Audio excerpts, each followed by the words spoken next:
Nick, Suzanne, good evening. He reckons he's having as tough a time as Tiger Woods.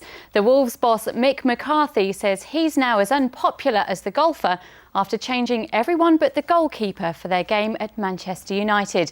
The 3-0 defeat had fans calling for their money back. So what have the last few days been like for Mick McCarthy? James O'Hara's been to see him. For all the preparation and build-up, this is what it's all about. For the next 90 minutes, the referee's in charge. He's surrounded by more than 20,000 screaming fans, ready to pounce on his every decision. And that's all the sport from me this evening. Thank you very much, Nadine. What about this Wembley trip for Villa? It's going to be sensational, isn't it? It will be a fantastic occasion, absolutely fantastic. The new Wembley, the atmosphere, walking up Wembley Way, the noise of the crowd. I envy the Villa fans going and there. Wembley.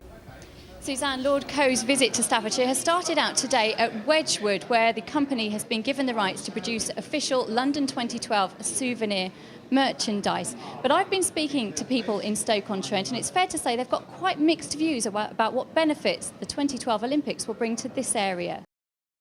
Well, Seb Coe is here with me now. We heard a range of responses there from people in Stoke-on-Trent. Can you reassure them, what will the London Olympics bring to people here? Well, I, of course, didn't hear that range. Thanks very much, Nick. They've waited 11 games and nearly 3 months. But at last, West Bromwich Albion fans have that winning feeling once again.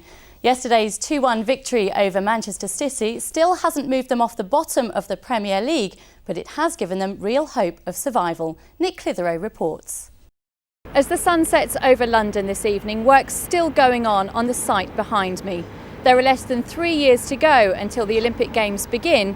The organisers are now hoping that's enough time to convince us in the Midlands that it's a Games for everyone. Nadine Towell, BBC Midlands Today at the Olympic Park.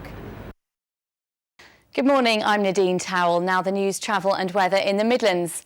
The Business Secretary, Lord Mandelson, says he's arranged a meeting with executives from Kraft Foods to examine the assurances they're giving about the future of Cadbury. Well, I don't know about hibernating from the shopping. I think some of us ought to be hibernating from the weather. I mentioned the sales in my report there. Some of the shops have actually started their sales already. And for those of you who can't get enough of the shopping, the January sales start at 7 o'clock on Boxing Day.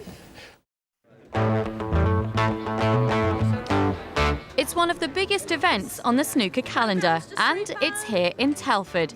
Snooker fans have come from near and far to watch some of the best names in the game.